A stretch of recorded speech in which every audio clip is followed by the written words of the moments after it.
لا حول ولا قوة إلا بالله العلي العظيم. حسبنا الله ونعم الوكيل، نعم المولى ونعم النصير. أعوذ بالله من الشيطان اللعين الرجيم. بسم الله الرحمن الرحيم. الحمد لله رب العالمين، والصلاة والسلام على أشرف الأنبياء والمرسلين، خاتم النبيين طه وياسين، مولانا ومولى الثقلين، جد الحسن والحسين أبي القاسم محمد.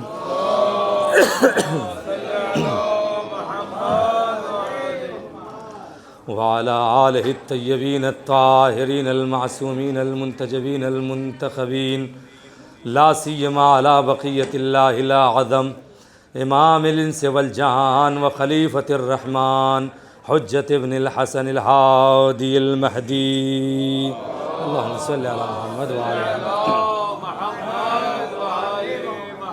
ولعنة الله على أعدائهم أجمعين من الآن إلى قيام يوم الدين. رب اشرح لي صدري ويسر لي أمري واحلل عقدة من لساني يفقه قولي. أما بعد، قال رسول الله صلى الله عليه وآله وسلم: بسم الله الرحمن الرحيم. إن للحسين درجة لا ينالها أحد من خلقه. صلوات پڑھ دے محمد وعلى ان سے کہیں آگے آگے تشریف لیں، پیچھے آ رہے ہیں جو لوگوں کو جگہ ملے، آگے آگے آ جائیں. زائرین کرام، گزارش ہے کہ تھوڑا صلوات پڑھتے ہوئے آگے آ جائیں تاکہ بعد میں آنے والے مومنین کو کوئی دقت اور دشواری نہ ہو. بر محمد وآل محمد صلوات. بہت شکریہ. آسمان فضیلت پر بیٹھے ہوئے زائرین کی صحت و سلامتی کے لیے ایک اور مل جل کر بلندتر صلوات.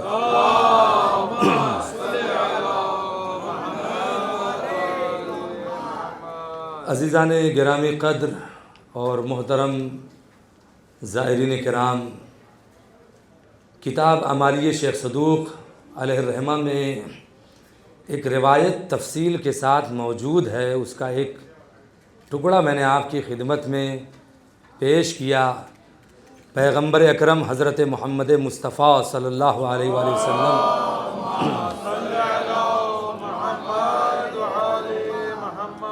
ارشاد فرماتے ہیں: اِنَّا لِلْحُسَيْنِ دَرَجَةً لَا يَنَالُهَا أَحَدٌ مِّنْ خَلْقِهِ.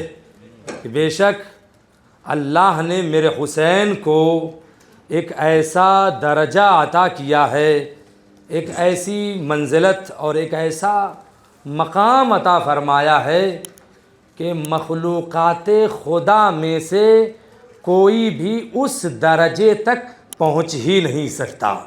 توجہ فرمائیے گا، رسول اسلام کیا ارشاد فرما رہے ہیں.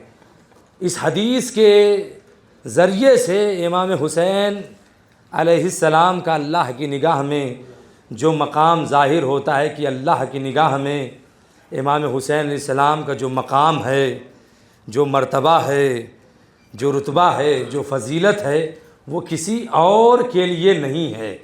یہ حدیث کا جملہ ولیًا کانا و نبیّا، کہ امام حسین کو جو اللہ نے مرتبہ عطا کیا ہے اس مرتبے تک کوئی پہنچ ہی نہیں سکتا، چاہے ولی ہو چاہے نبی ہو.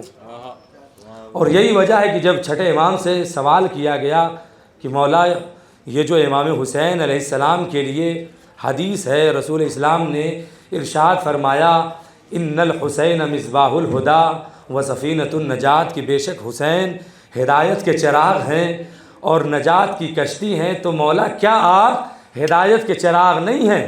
کیا مولا آپ نجات کی کشتی نہیں ہے۔ تو چھٹے امام نے ارشاد فرمایا نحنو سفن النجا ولکننا سفینۃ الحسین عسرا، بے شک ہم سب کے سب نجات کی کشتی ہیں، لیکن امام حسین وہ نجات کی کشتی ہے کہ جو اس پر سوار ہوگا وہ جلدی سے نجات پا جائے گا۔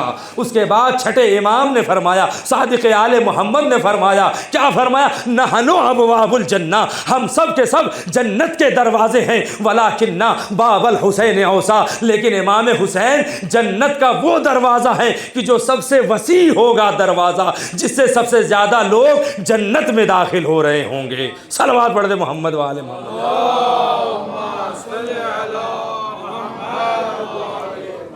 عزیزان گرامی توجہ فرما رہے ہیں، امام حسین علیہ السلام کو اللہ نے جو خصوصیات عطا فرمائی ہیں وہ کسی اور کے لیے نہیں ہیں۔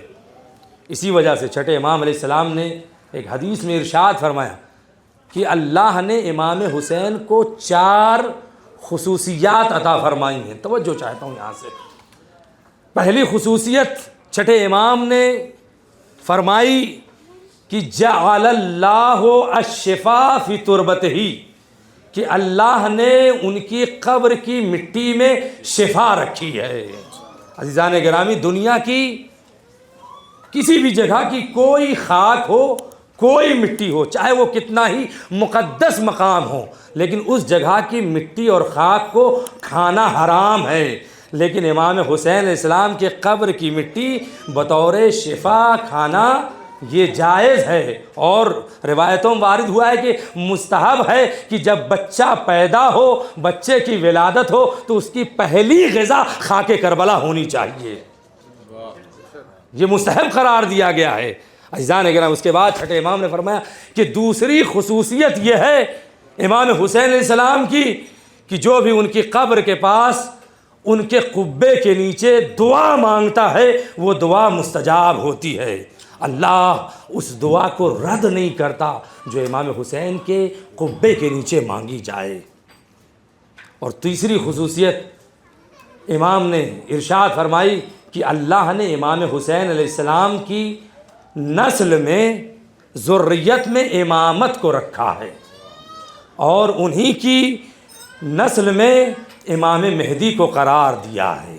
یہ بہت بڑی فضیلت ہے کہ امام زمانہ امام حسین علیہ السلام کی نسل میں ہے۔ توجہ فرمائیے گا۔ چوتھی خصوصیت چھٹے امام نے ارشاد فرمایا کہ چوتھی خصوصیت جو اللہ نے امام حسین کو عطا فرمائی ہے وہ یہ ہے کہ جو بھی امام حسین علیہ السلام کی زیارت کے لیے آتا ہے، جتنے دن وہ زیارت میں ہوتا ہے، جتنے ایام، جتنے دن وہ امام حسین کی زیارت میں گزارتا ہے، اللہ ان ایام کو، ان دنوں کو اس کی عمر میں شمار نہیں کرتا۔ اللہ اکبر۔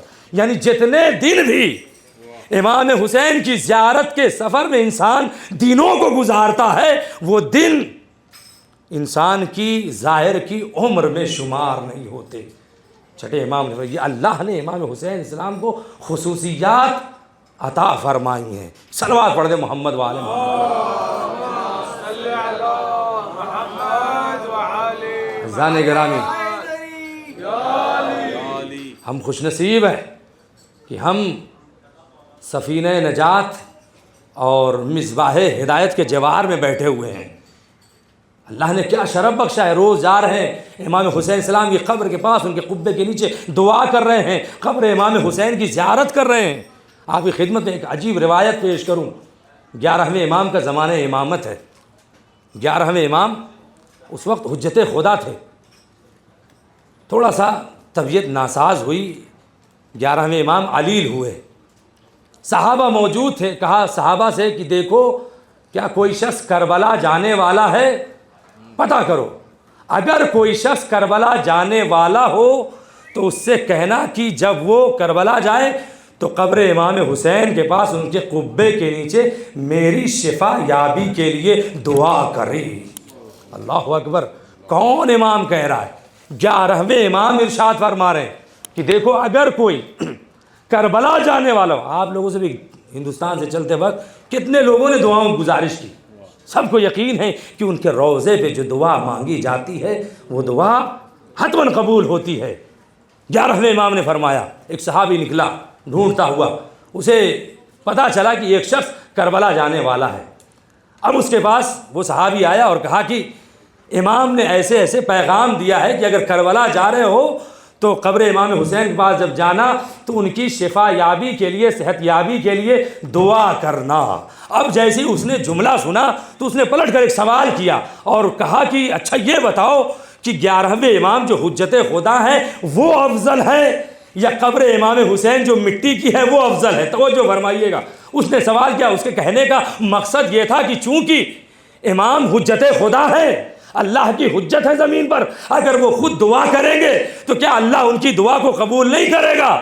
جیسے اس نے سوال کیا کہ امام افضل ہے یا قبر امام حسین جو مٹی کی ہے وہ افضل ہے، وہ شخص پلٹ کر امام کی خدمت میں آیا، کہتا ہے مولا ایک شخص تو ملا ہے جو کربلا جا رہا ہے، لیکن اس نے سوال کر لیا ہے کہ امام جو حجت خدا ہے وہ افضل ہے یا قبر امام حسین جو مٹی کی ہے وہ افضل ہے؟ امام اگر خود دعا کرے کیا اللہ ان کی دعا کو مستجاب نہیں کرے گا؟ تو 11ویں امام نے ارشاد فرمایا کہ اچھا یہ بتاؤ کہ حجر اسود افضل ہے یا رسول خدا افضل ہے؟ کہا یقیناً رسول خدا افضل ہے۔ کہا جب رسول خدا افضل تھے تو افضل ہوتے ہوئے حجر اسود کا بوسہ کیوں لیا کرتے تھے؟ پھر امام نے ارشاد فرمایا وہ اس لیے کہ اللہ نے حکم دیا تھا کہ حجر اسود کا بوسہ لیا جائے، جس طریقے سے حکم تھا اللہ کا حجر اسود کا بوسہ لے، تو رسول افضل ہوتے ہوئے بھی حجر اسود کا بوسہ لیا کرتے تھے۔ اسی طریقے سے اللہ نے حکم دیا ہے اور اللہ نے وعدہ کیا ہے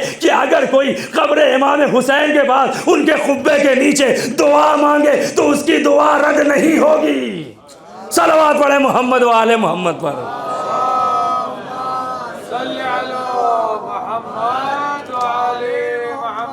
تو عزیزان گرامی، اللہ نے یہ امام حسین علیہ السلام کو خصوصیات عطا فرمائی ہیں، تو سوال یہ پیدا ہوتا ہے کہ اللہ نے انہیں یہ مقام کیوں عطا فرمایا، اور وہ خصوصیات جو امام حسین کو ملی کسی اور کو نہیں ملی، اس کی وجہ کیا ہے؟ عزیزان گرامی، چونکہ بچے بھی موجود ہیں، ان کے ذہنوں میں یہ بات ہونی چاہیے کہ یہاں جو کربلا میں کثیر تعداد میں زائرین آئے ہیں، نذرانہ عقیدت پیش کر رہے ہیں، پرسہ دینے کے لیے کیوں آئے ہیں؟ کیوں امام حسین کا غم مناتے ہیں؟ کیوں اللہ نے ان کو یہ مقام عطا فرمایا ہے، ان کی زیارت کا یہ ثواب رکھا ہے؟ اس کی وجہ صرف اور صرف یہ ہے، بڑا چھوٹا سا جواب ہے، سامنے کی بات ہے کہ اگر انسان کسی کے ساتھ کوئی نیکی کرتا ہے تو سامنے والا بھی شخص سوچتا ہے کہ اس کے ساتھ بھی نیکی کی جائے، نیکی کا جواب نیکی سے دیا جائے۔ اگر کوئی کسی کو کھانا کھلا دیتا ہے تو دوسرا شخص سوچتا ہے کہ اس نے مجھے کھانا کھلایا ہے تو میرے لیے بھی ضروری ہے کہ میں بھی اس کی شان کے مطابق اسے کھانا کھلاؤں۔ یہ تو عام سی ذہنی بات ہے کہ انسان یہ خیال کرتا ہے کہ اگر کوئی احسان کرے، نیکی کرے، اگر کھانا بھی کھلا دے تو اس کا بدلہ چکائے۔ تو امام حسین علیہ السلام نے کربلا کے میدان میں اپنا سب کچھ اللہ کی راہ میں قربان کر دیا، اولاد کی پرواہ نہیں کی، مال کی پرواہ نہیں کی، ماں بہنوں کے پردوں کی پرواہ نہیں کی، اپنا سب کچھ اللہ کی راہ میں قربان کر دیا۔ جب اپنا سب کچھ اللہ کی راہ میں امام حسین نے قربان کر دیا تو اللہ کے لیے بھی ضروری ہو گیا کہ اپنا سب کچھ حسین کے حوالے کر دے۔ لہذا اگر امام حسین کے قبے کے نیچے دعائیں مستجاب ہو رہی ہیں تو تعجب کی بات نہیں ہے۔ صلوات پڑھ دے محمد و آل محمد۔ توجہ فرما رہے ماشاء اللہ۔ عزیزان گرامی، یہ اللہ نے انہیں مقام عطا فرمایا، اور آپ کی خدمت میں عرض کروں کہ دیکھیں امام حسین علیہ السلام کی عظمت کا ایک اور پہلو ہے کہ اللہ نے کیا مقام بخشا ہے جو کسی کے لیے نہیں ہے، کہ اگر کوئی بات کہی جائے تو اس کی اہمیت دو اعتبار سے ہوتی ہے۔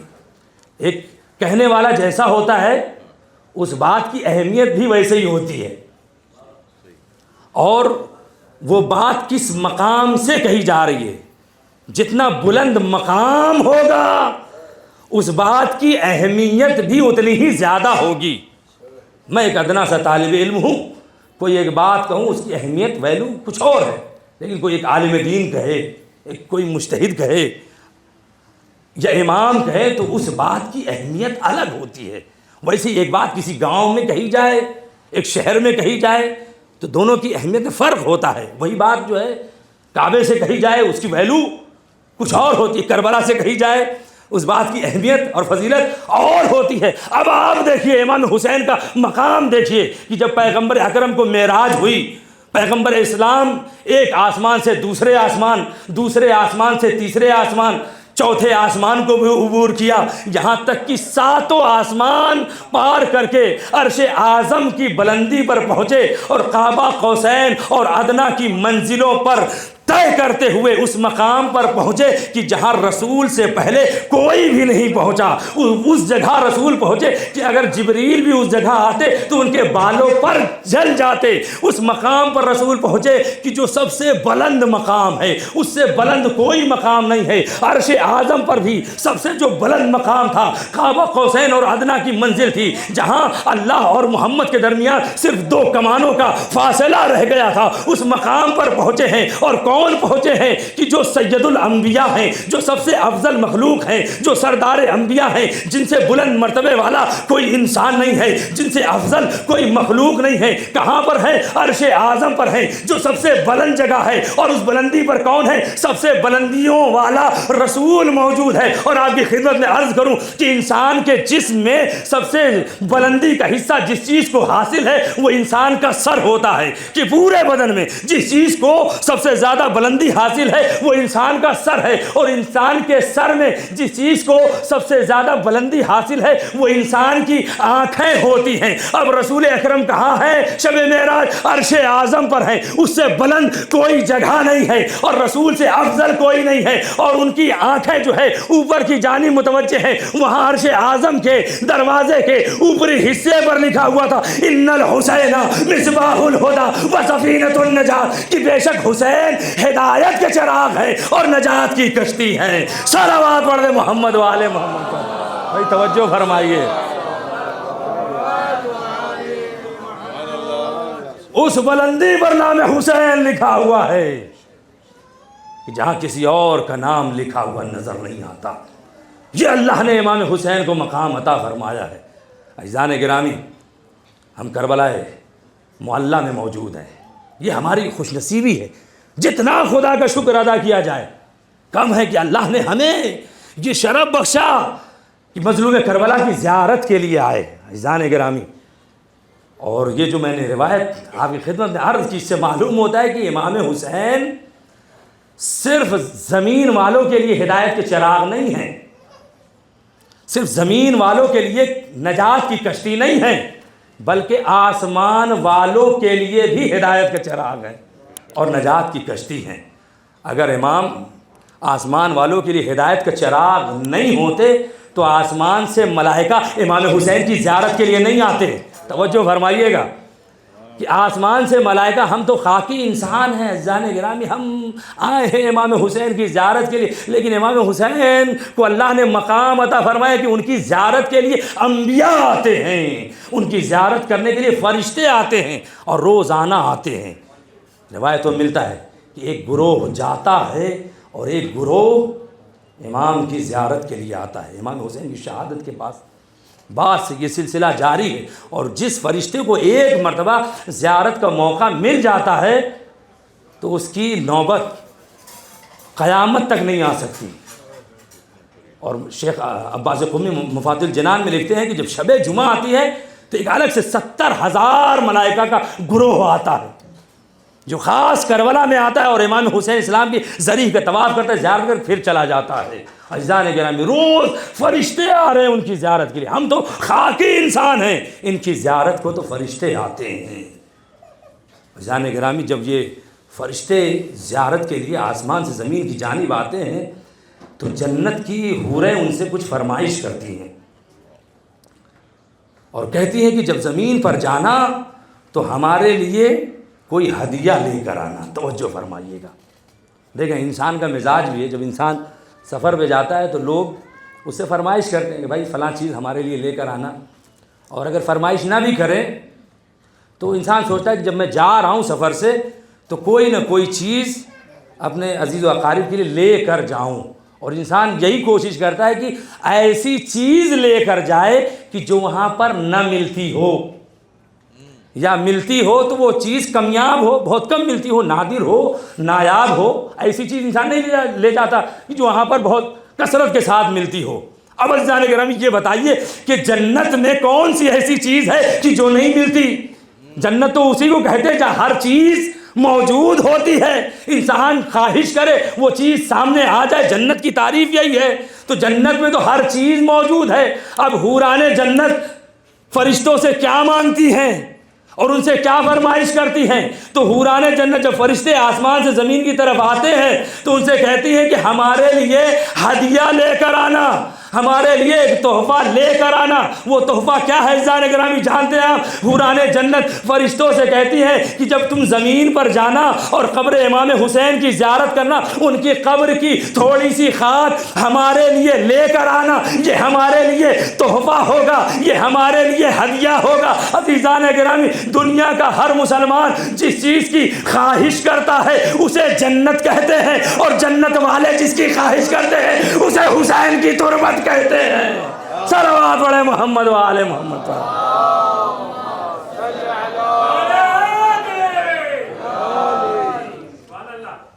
بہت شکریہ عزیزان گرامی۔ امام حسین علیہ السلام کو اللہ نے یہ مقام عطا کیا، ان کی تربت میں شفا رکھی۔ جنت والے امام حسین کی قبر کی مٹی کی خواہش کرتے ہیں، بہت بڑی بات ہے۔ اور یہ اللہ نے امام حسین کیوں اس کربلا کی زمین کو مقام ملا؟ اس لیے کہ اس سرزمین پر، اس کربلا کی مٹی میں امام حسین اور ان کے اصحاب کا لہو شامل ہے۔ اس کربلا کی زمین میں کڑی الجوان علی اکبر کا خون، اس کربلا کی زمین میں شہزادہ قاسم کا خون ہے،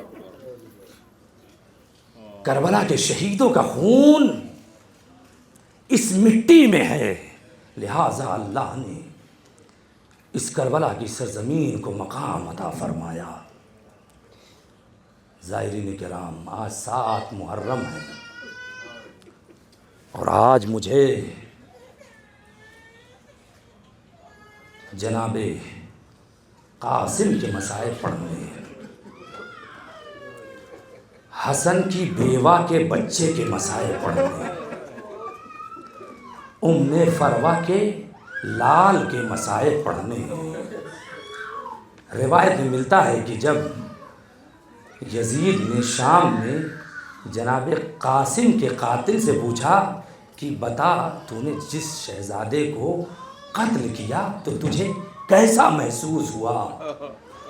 تو اس قاتل نے سر کو جھکا لیا اور کہا یزید میں بہت بڑا ظالم ہوں، مجھ سے نہ پوچھ۔ کہا تجھے بتانا ہوگا۔ ایک مرتبہ وہ ظالم کہتا ہے، وہ قاتل کہتا ہے کہ جب یہ بچہ خیمے سے نکل رہا تھا تو ایسا لگ رہا تھا کہ جیسے 14ویں کا چاند ہو۔ اللہ اکبر! وہ قاسم کی جو قاتل کی نگاہ میں 14ویں کے چاند کے مانند ہوں، وہ قاسم اپنی ماں کی نگاہ میں کیا رہے ہوں گے؟ وہ قاسم امام حسین کی نگاہ میں کیسے رہے ہوں گے؟ وہ قاسم پھوپھی زینب کی نگاہ میں کیسے رہے ہوں گے؟ اللہ اکبر!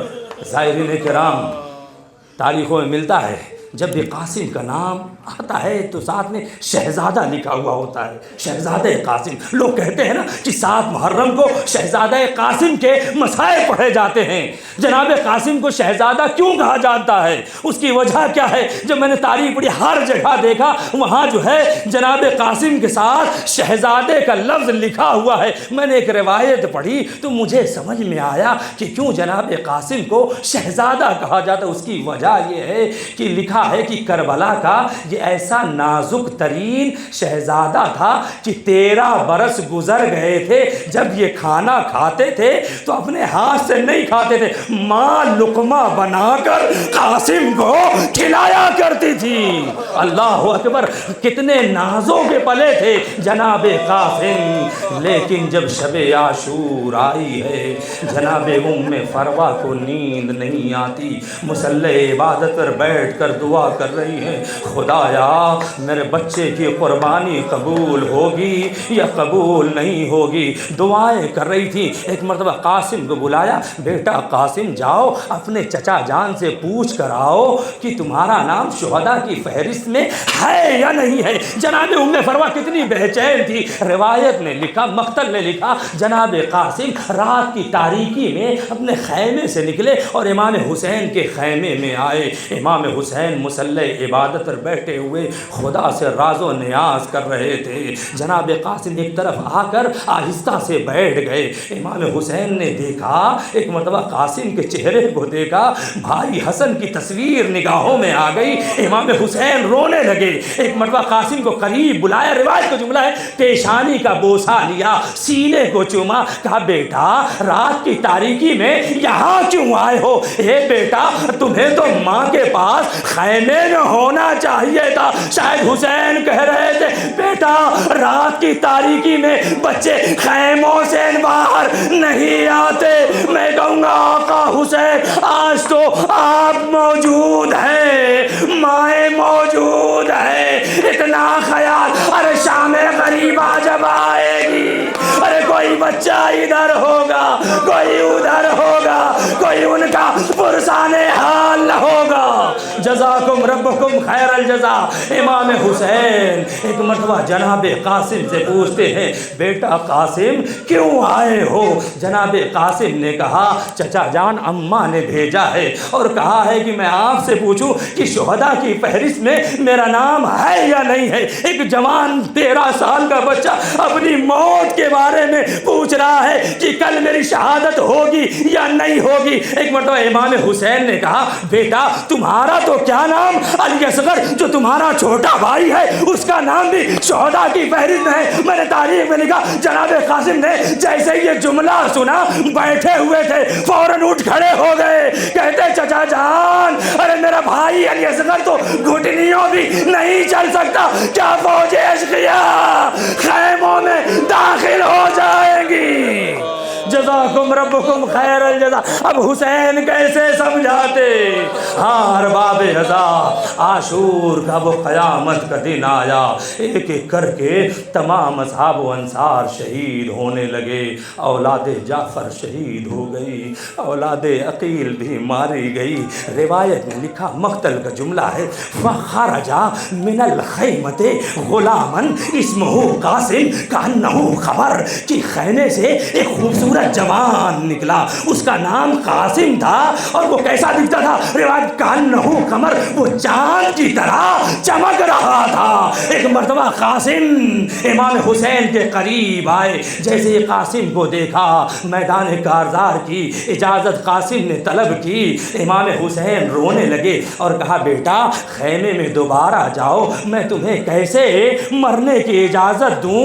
تم تو میرے بھائی کی نشانی ہو، تمہاری ماں کے لیے تمہارے بابا کا غم کافی ہے، بیٹا خیمے میں جاؤ۔ اب جناب قاسم کو جب اجازت نہ ملی تو خیمے میں آئے اور روایت کو جملے فجلسا مغموما حزین القلب ووقع راسہ علی رکبتہ، جناب قاسم حزن و ملال کے عالم میں غمگین ہو کر زمین پر بیٹھ گئے اور اپنا گھٹنے کے اوپر سر کو رکھا اور رونے لگے، اپنے چچا کی مظلومیت کو یاد کر رہے ہیں، روتے جاتے ہیں۔ ایک مرتبہ جناب ام فروا آئی، اے بیٹا قاسم تم یہاں رو رہے ہو، میں بیویوں کے درمیان شرمندہ ہو رہی ہوں، ایک ایک کر کے سب قربانی دے رہے، اے بیٹا تم اپنی جان کب اپنے چچا پر قربان کرو گے؟ قاسم روتے ہوئے کہتے ہیں اے اماں، اے مادر گرامی، میں کئی بار گیا اجازت لینے کے لیے، ہر بار چچا نے منع کر دیا، اب میں کیا بتاؤں؟ جب قاسم پھوٹ پھوٹ کر روئے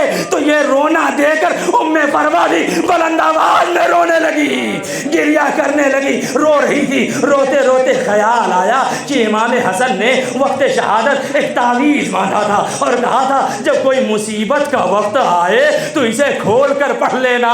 جناب ام فروا کہتی ہے اب اس سے بڑی مصیبت کیا ہوگی کہ آقا حسین نرغے آدھا میں گھرے ہوئے ہیں۔ ایک مرتبہ قاسم تعویذ کھولو۔ اب جو تعویذ کھولا آپ کیسے سنیں گے مجھے نہیں معلوم۔ جب جناب قاسم نے تعویذ کھولا تو اس میں لکھا ہوا تھا اے بیٹا قاسم یہ تعویذ تم اس وقت کھولو گے جب میرا بھیا حسین نرغے آدھا میں گھرا ہوگا۔ اے بیٹا اگر میں اس وقت زندہ ہوتا تو اپنی جان اپنے بھائی پر قربان کر دیتا۔ اے بیٹا تم اپنی جان اپنے چچا پر قربان کر دینا۔ اے بیٹا موت سے ہرگز نہ گھبرانا، اے بیٹا موت سے نہ گھبرانا، وقت شہادت میں تمہارے سامنے آ جاؤں گا۔ جیسے ہی قاسم نے اس تحریر کو پڑھا خوش ہو گئے، دوڑتے ہوئے چچا کی خدمت میں آئے۔ اے آقا حسین یہ تحریر پڑھیے۔ اب جو امام حسین نے بھائی کی تحریر دیکھی امام حسن کا زمانہ یاد آ گیا۔ اتنا روئے کہ آنسوؤں سے ریشیں مبارک تر ہو گئی۔ اس کے بعد کا بیٹا قاسم میں نے تمہیں اجازت دے دی۔ جناب قاسم کو جب اجازت مل گئی ہے روایت نے لکھا جناب قاسم تیار ہوئے، ایک مرتبہ تیار ہوئے۔ کربلا کا ہر شہید، بس میں جلدی سے منزل کی طرف آ رہا ہوں، کربلا کا ہر شہید اپنے آپ خود سے گھوڑے پر سوار ہوا، لیکن جناب قاسم اتنے کم سن تھے کہ خود سے گھوڑے پر سوار نہ ہو سکے۔ امام حسین نے اٹھا کر قاسم کو سوار کیا۔ جناب قاسم گھوڑے پر سوار ہوئے، میدان قتال میں آئے۔ ارزق شامی سے عمر سعد نے کہا جا اس بچے کا کام تمام کر دے۔ اس نے کہا تو میری توہین کرتا ہے، میں اتنا بڑا بہادر ہوں، عرب میں میرا نام ہے، شام والے کہتے ہیں کہ میں 1000 لشکر کے برابر ہوں، تو میری توہین کر رہا ہے۔ کہا تجھے نہیں معلوم یہ علی کا پوتا ہے، ہاشمی گھرانے کا شیر ہے۔ ایک مرتبہ حضرت شامی کہتا ہے کہ اس کے لیے تو میرا ایک بیٹا ہی کافی ہوگا۔ اپنے بیٹے کو تیار کر کے بھیجا، زرہ پہنائی اور 24 ہاتھ لمبا بھالا اس کے ہاتھ میں دیا، تیار کر کے پانی پلا کر سیراب کر کے اپنے بیٹے کو بھیجا۔ جناب قاسم سامنے تھے، جیسے ہی اس نے حملہ کیا جناب قاسم نے پیترا بدل کر تھوڑی سی رد و بدل کی اور اس کو واصل جہنم کر دیا۔ جب ازرق کا ایک بیٹا مارا گیا اس نے دوسرے بیٹے کو بھیجا، دوسرا بیٹا بھی آیا، جناب قاسم نے اسے بھی واصل جہنم کر دیا۔ اس کے بعد 2 اور بیٹے، چاروں بیٹوں کو جب جناب قاسم نے واصل جہنم کر دیا تو یہ بل کھاتا ہوا تل ملاتا ہوا خیمے کے اندر داخل ہوا، تلوار لی اور تیزی کے ساتھ گھوڑا دوڑاتے ہوئے جناب قاسم کے پاس آیا، لیکن جناب قاسم نے اس ازرق شامی کو بھی تہ تیہ کر دیا، اسے بھی واصل جہنم کر دیا۔ جب عمر سعد نے یہ منظر دیکھا تو وہ بوکھلا گیا۔ ایک مرتبہ کہتا ہے کہ ایک ایک کر کے حملہ نہ کرو، یہ ہاشمی گھرانے کا شیر ہے، یہ حسن کا بیٹا ہے، یہ علی کا پوتا ہے، یک بارگی حملہ کر دو۔ بس چاروں طرف سے حملے ہونے لگے۔ میں نے روایت پڑھی کہ جناب قاسم کو بھی جلال آ گیا، شیر غضبناک کی طرح حملہ کیا، 42 دشمنوں کو واصل جہنم کیا، لیکن 3 دن کا بھوکا پیاسا 13 برس کا شہزادہ کتنا لڑتا، اور تیر و تبر کی کثرت زخموں سے چور ہو گئے۔ ایک ظالم نے سر پہ تلوار ماری، ایک ظالم آگے بڑھا، ارے پہلو پہ نیزہ مارا، قاسم سنبھل نہ سکے ہیں، آواز دی یا عمّا ہو ادرکنی، اے چچا میری مدد کو آئیے۔ اب روایت نے لکھا کہ جیسے ہی امام حسین کے کانوں میں جناب قاسم کی آواز آئی، اللہ آپ کو کوئی غم نہ دے، بڑا سخت مرحلہ پڑھنے جا رہا ہوں، آج امام حسین کو مولا عباس کو قاسم کا پرسہ دینا ہے، جی کھول کر قاسم کی مظلومیت پر آنسو بہائیے گا۔ نہ جانے کس ظاہر کی بغل میں جناب زہرا بیٹھی ہوئی، رومال لیے بیٹھی انتظار کر رہی ہوں۔ اے ظاہرین امام حسین آپ کربلا میں ہے نا، یہی کربلا کی سرزمین ہے۔ ارے زینب کو رونے نہیں دیا گیا، سکینہ روتی جب روتی تھی انہیں کوڑے مارے جاتے تھے۔ جزاکم ربکم خیر الجزا۔ بڑا سخت مرحلہ۔ ادھر قاسم گھوڑے سے گرے، آواز دی چچا مدد کو آئیے۔ امام حسین نے بڑی تیزی کے ساتھ عباس کو لیا، علی اکبر کو لیا، آگے بڑھے۔ کیا دیکھا کہ جناب قاسم کو فوج آدھا گھیرے ہوئے ہے۔ ایک مرتبہ حملہ کیا، جیسے فوج اشقیہ نے امام حسین اور حضرت عباس کو آتا ہوا دیکھا، فوج اشقیہ میں بھگدڑ مچ گئی۔ ادھر کے گھوڑے ادھر ہو گئے، بیچ میں جناب قاسم کا جسم نازلین، ارے گھوڑوں کی ٹاپوں سے پامال ہو گیا۔ امام زمانہ نے زیارت ناہیہ میں فرمایا سلام ہو کربلا کے اس شہید پر کہ جس کے داہنی طرف کی پسلیاں بائیں طرف کی پسلیاں داہنی طرف آ گئی تھی۔ یہ عزاداروں، قاسم کا لاشا پوری طرح سے پامال ہو گیا۔ اب جو حسین پہنچے، قاسم کی روح قبض انصری سے پرواز کر گئی تھی۔ اللہ کوئی غم نہ دے، ارے قاسم کی روح قبض انصری سے پرواز کر چکے۔ حسین نے کہا اے بیٹا، تیرے چچا کو آنے میں تاخیر ہو گئی۔ اب اس کے بعد قیامت کا شعلہ امام حسین نے چاہا قاسم کا لاشا اٹھائے، ارے جب لاشا اٹھایا ایک ایک عضو الگ ہوتا جا رہا تھا۔ ایک مرتبہ امام حسین نے ابا بچھائی، کہا ان لاش کے ٹکڑوں کو ابا میں جمع کرو۔ ارے ابا میں قاسم کی لاش کے ٹکڑے جمع کیے۔ اب جو حسین لے کر خیمے میں پہنچے، ارے وہ گٹھڑی رکھ دی۔ کسی نے کہا ام فروا تیرا بیٹا قاسم آ گیا ہے۔ ام فروا آئی۔ ادھر جب قاسم کے قتل پر شادیانے بج رہے تھے، فوج اشقیہ ڈھول تاشے بجا رہی، ام فروا نے کہا باجے والوں کی صدا زیر قنات آتی ہے، کیسا لاشا میرے بچے کی بارات آتی ہے۔